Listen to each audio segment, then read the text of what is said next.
Welcome back to DVC Weekly. This is episode 12. My name is Jason Erpelding. I'm the broker of Buy and Sell DVC.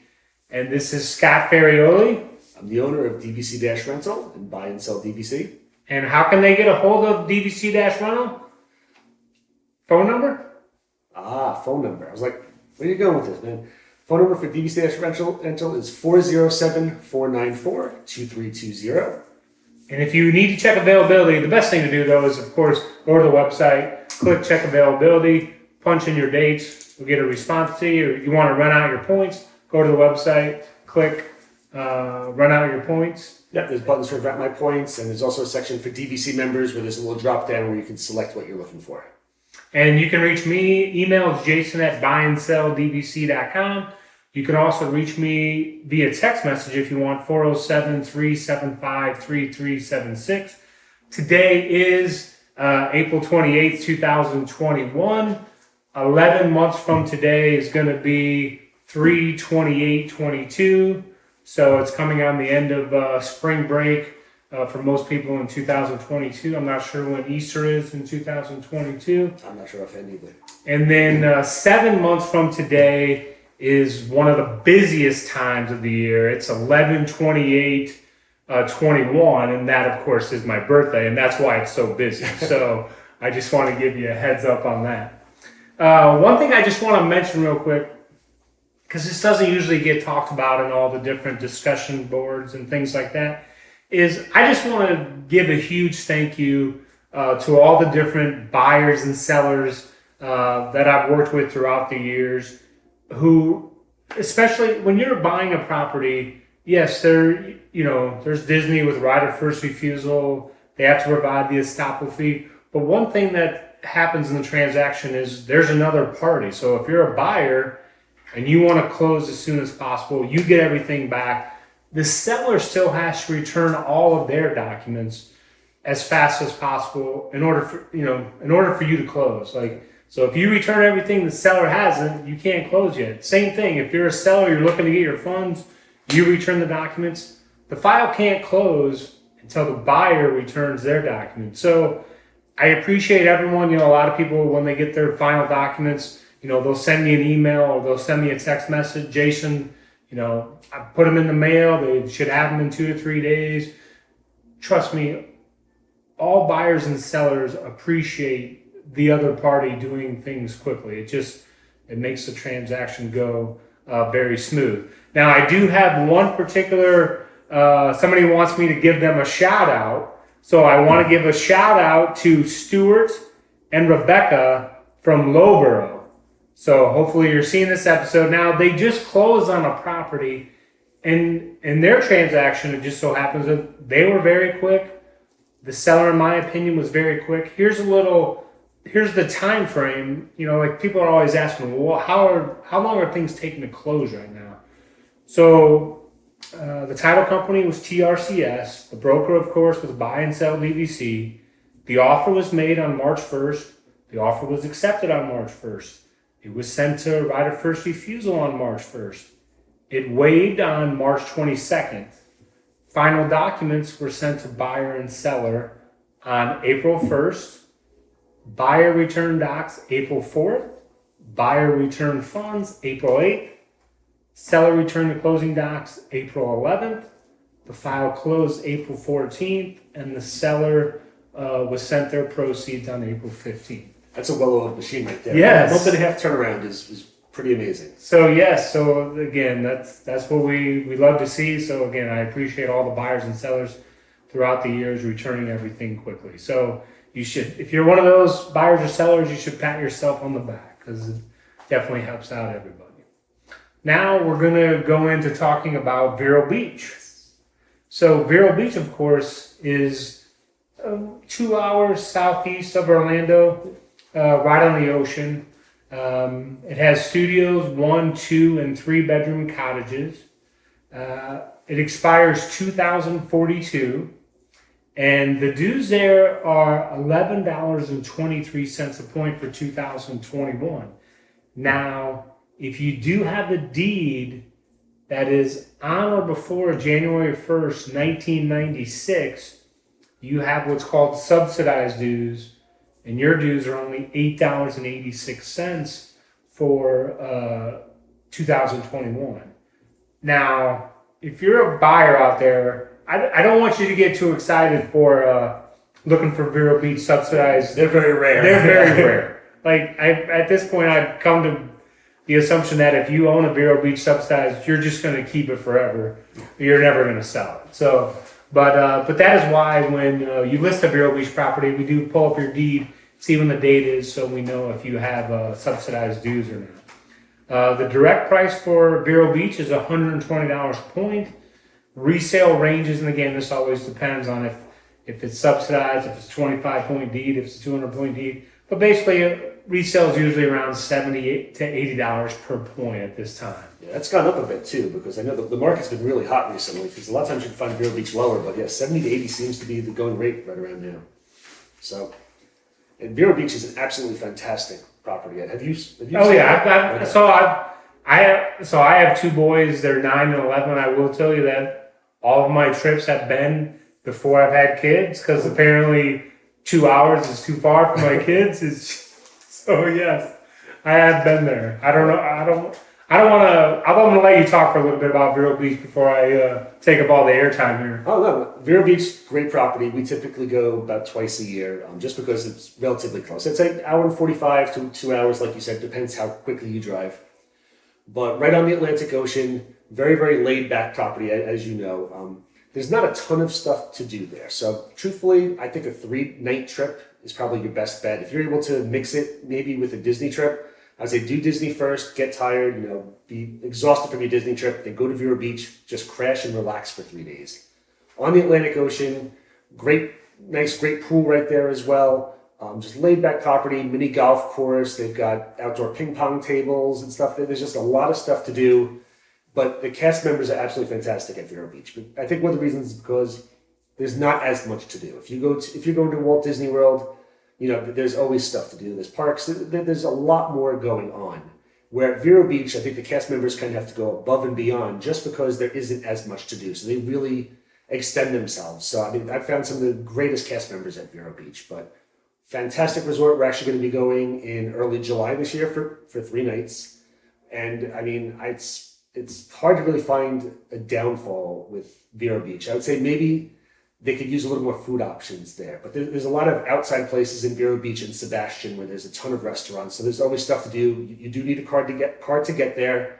There's no way to get from Disney to Vero Beach or from the Orlando airport. You need to have a rental car to get there. So you don't want to take an Uber. No, definitely don't want to take a 2-hour Uber. But again, definitely a great resort. On the rental side, during the summer is pretty much the only time you really need to book it more than 7 months in advance. Outside of summer season, I'll say from spring break through first 2 weeks of August, you definitely need to book it more than 7 months in advance. Anytime besides that, you can definitely get it less than 7 months out. And as a DVC owner, the more time you give us, the better chances you are. If it's within 7 months, not a super easy rental. Because it could be, your points can be used anywhere. But if you're on Vero Beach, you really want to take advantage of that 11-month window because it'll make your points much, much easier to rent out. As far as my experience at Vero Beach, again, I haven't been there since it's all my trips were before 2009. I love the pool there. I love the water slide. I love now again, I don't know. I remember we were there one time. There was a DJ there on the weekends. Is there? I don't know if that's okay. I think almost daily there's DJs out there. Okay. I forgot they've got the billiards table outside and the little gazebo. There's lots of stuff to do because Disney knows, there's no other parks there, so they really do accommodate you. I also just remember they've got a whole room set up with Xboxes and PlayStations where the kids can rent the games for free and just sit there and play video games as well. So I remember one time we were there, and then the DJ made my wife a DJ for the day. She was DJ Kit Kat. So, DJ Kit Kat. Write that down, somebody. I'm going to need that later. So, I think it's a great place. The beach, I think the beach is nice. It's not a big beach like Daytona Beach or anything. Oh, no. It's a small, more secluded. Yeah. We've rented jet skis from there. Oh, really? Recently, yeah. I mean, there's a lot of stuff to do. They've got paddle boards you can rent. There's, you can do boogie boarding. They rent them out, but you're probably better off going to Walmart and purchasing boogie board there for $5 or $10. But I mean, there's a lot of stuff to do there. And then I mentioned another episode where somebody in the Vero Beach Facebook group, she had mentioned she was there. She took her son to the fishing pier, and he caught 51 bass. That's right. In like a 2-hour period or hot something. Dogs, correct? Yes, hot dogs. with hot dogs. We're going. So and again, like I think she said that she just went to Walmart. Normally you can buy or rent a fishing pole, but I think because of restrictions right now, she might have gone to Walmart, just bought a little fishing pole. And so if you go there, and again, I should be going there with my kids. I mean, like Scott said, it's probably 2 or 3 nights. I mean, to me, you're going to have fun in those 2 or 3 days that you're there. Oh, yeah, I mean, absolutely. it's of course, it's not anything like Disney World. It's there, you're relaxing, you're on the beach. And then out front of the resort, like, do they have bocce ball? Or I don't recall seeing bocce. Okay. But, I mean, they have, there's plenty of activities for you to do. Oh, yeah. Lots of stuff for the kids to do. And every day they have different activities, just like any Disney resort. But as you mentioned, they've got pool parties every day where they're always giving out candy and stuff. They do trivia. They do a lot of fun stuff. So it's definitely more active than one of the regular Walt Disney World pools. And now people they do want to ask Scott these types of questions. Like, so is there a particular room that they should go after? My favorite's the Ocean View In Room. I think we've pretty much stayed exclusively there. This last time we only booked a couple weeks ago, so we weren't able to get the ocean view. So we have a standard view in room at the moment. And the in rooms mean that you're in the main building. All the outside studios, 1 bedrooms, 2 bedrooms, and the 3-bedroom beach cottages are all separate from the main building. But if you select something in the in room category, that means you're going to be in the main building. So we have a standard view in room this time, but ocean view in room is really the only way to guarantee, besides a 3-bedroom cottage. The ocean view in room is the only way to guarantee that you're going to have a view of the ocean. Any of the other rooms, you could possibly have a partial view. You could be facing more like plant life or overlooking the pool, but ocean view in room guarantees a beautiful view of the ocean. And I don't want to get into too much of a history of Vero Beach, but back when the Dodgers had their spring training there, it was even more busy, during the spring training time and the spring break. Maybe you don't know, but the Dodgers are no longer in Vero Beach, so that that crowd of people is no longer trying to get in and take up the availability. Yeah, I'm sure you've seen it, but yeah, in the hallways they have a bunch of old Dodger stuff. They've all pictures up and stuff, from the 50s and the 40s of all the different Vero Beach Dodger stuff. And there's a lot of really cool stuff when you walk around Vero Beach and you look. So again, fantastic resort. I think probably one of the biggest hidden gems that Disney has. Most people don't even know it exists, to be honest, but absolutely fantastic resort. And they have the cottages there, which of course you may never get a chance to experience, but those are quite the sight, and I mean that's amazing. Some people argue that's the best thing of all the Disney. If you're ranking the Disney Vacation Club rooms, it's probably going to be up there in the top 5. I'm guessing. We've toured them before. Really, really nice. There's only 6 of them, and they're all named after different turtles. Are you sure it's 6, or I thought it was 7? I'm pretty sure it's 6. Okay. If I'm wrong, feel free to comment in there. Say I'm wrong, but I think it's 6, but maybe it's 7. But they're all named after different turtles. Like there's the Loggerhead Cottage and Leatherback, and so they're all named after the different turtles. So I definitely recommend either. It's probably not, you're probably not going to do it for the whole 7 days, but you may do Disney World and then end with Vero Beach. And some people start with Vero Beach and then go to Disney World. Yeah, there's nothing wrong. I had a friend who just did, this is for Tyler Lee. He just did 7 days last year and he absolutely loved it. I personally think 7 days was too much, but he and his family, first time ever, they absolutely loved it. They'll probably do 7 days again. But for me personally, I think a little bit less of a trip, 3 nights, maybe 4 nights is probably all you really need to do. And I just Scott was correct. It is 6 cottages. So he was correct on that. And one thing I will mention is, because if you're just getting exposed to Disney Vacation Club for the first time, a lot of times your eyes are going to go to Vero Beach because of the price per point. Well, the dues there are $11.23 per point, and the reason and to compare, like the dues at Saratoga Springs are $7.11 per point.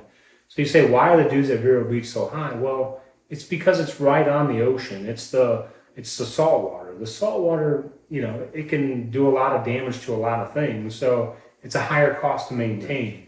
I know people that live on the ocean who, they have to get front doors replaced every 6 months because of the salt water and the salt air. So, if you're looking to buy Vero Beach, it's probably because you do want to go there occasionally. You're probably not buying Vero Beach because, hey, I want to go to Walt Disney World every year. You're like, hey, let's sprinkle in a few days here at Vero Beach. Or, of course, you may already be a Vero Beach owner and you're looking to add points that you already have. But I just want to mention on the dues, they have the highest dues. It's just because of the salt water and the salt air. Oh, makes complete sense. So I don't know if you anything else you want to add on Vero Beach or No, not particularly. okay. I think we've spoken enough about Vero Beach and our adoration for it, so I think we're probably good. They're bored of us already. So now we're going to go on to Scott's food review. All right. I don't think he went to Vero Beach though, unfortunately. No Vero Beach for this food review. Come here, I'm gonna eat you! Get in my belly! So for this food review, as we just passed Earth Day, we checked out the Sea Turtle Cupcake at Restaurantosaurus at Animal Kingdom. And this is a special cupcake that they have for Earth Day. It's a graham cracker cupcake with key lime pie filling.